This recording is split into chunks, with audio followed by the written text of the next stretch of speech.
दोस्तों नमस्कार। दोस्तों इस वीडियो में हम अपामार्ग यानी चिरचिटे के विभिन्न भागों की औषधीय मात्रा यानी सेवनीय मात्रा यानी कितनी मात्रा में उनका प्रयोग करना चाहिए विद्वानों द्वारा बताई गई मात्रा के बारे में बात करने जा रहे हैं। दोस्तों यह सही है कि चिरचिटे के सभी भाग यानी पत्ते, जड़, फूल, तना, शाखा, बीज आदि सभी भागों का औषधि के रूप में प्रयोग किया जाता है, क्योंकि इसका पूरा का पूरा ही पौधा नायाब है, रोगनाशक औषधि जड़ी बूटी है। अतः चिरचिटे के विभिन्न भागों की औषधीय मात्रा के बारे में भी जानकारी होना आवश्यक है। तो दोस्तों अगर चिरचिटा यानी अपामार्ग के पत्रों या कोमल पंचांग के रस का प्रयोग करते हैं तो 5 से लेकर 10 ml तक की मात्रा में, अगर पंचांग का यानी पूरे पौधे का छाया में सुखाए गए चूर्ण का प्रयोग करते हैं तो 2 से लेकर 4 ग्राम तक की मात्रा में, और अगर पूरे पौधे यानी पंचांग का अक्षार बनाकर प्रयोग करते हैं तो 2 रत्ती से यानी 4 रत्ती तक की मात्रा में प्रयोग कर सकते हैं।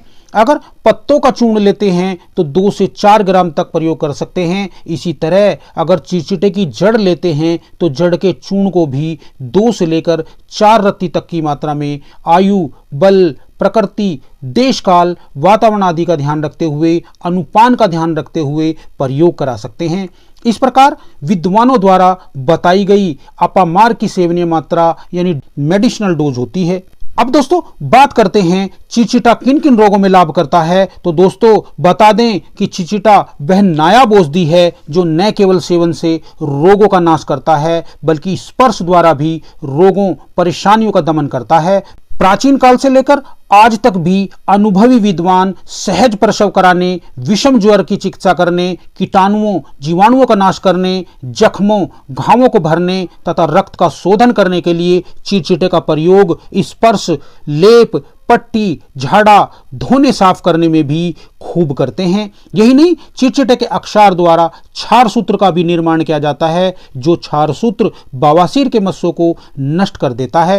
कहते हैं अपामार्ग बूटी वह नायाब बूटी है जो सर्प बिच्छू के जो विष को भी उतार देती है, नाश कर देती है। तभी तो जानकार लोग विष उतारने के लिए भी इसका प्रयोग करते हैं। यही नहीं, अपामार्ग को लेकर एक किंवदंती भी प्रचलित है। वो यह है कि नेवला जब सर्प से लड़ाई करता है तो वह अपामार्ग को खाकर ही सांप के जहर से अपनी रक्षा करता है। वहीं इसका प्रयोग रक्त की सफाई करने, पथरी रोग को दूर करने, बवासीर, कृमि कीटाणुओं, स्त्री रोगों में मोटापे का नाश करने, पेट रोगों, लीवर तिल्ली रोगों तथा कान के रोगों में भी प्रयोग करके लाभ लिया जाता है। इस प्रकार चिरचिटे के फायदे तथा खाने वाली मात्रा यानी औषधीय मात्रा, मेडिसिनल डोज आदि होते हैं। तो दोस्तों जड़ी बूटियों का प्रयोग करें और अपने व अपने परिवार के स्वास्थ्य की रक्षा करें। अगली वीडियो में फिर मिलते हैं चिरचिटे के बारे में, अपामार्ग के बारे में और अधिक जानकारी लेकर। तब तक के लिए नमस्कार। जय हिंद,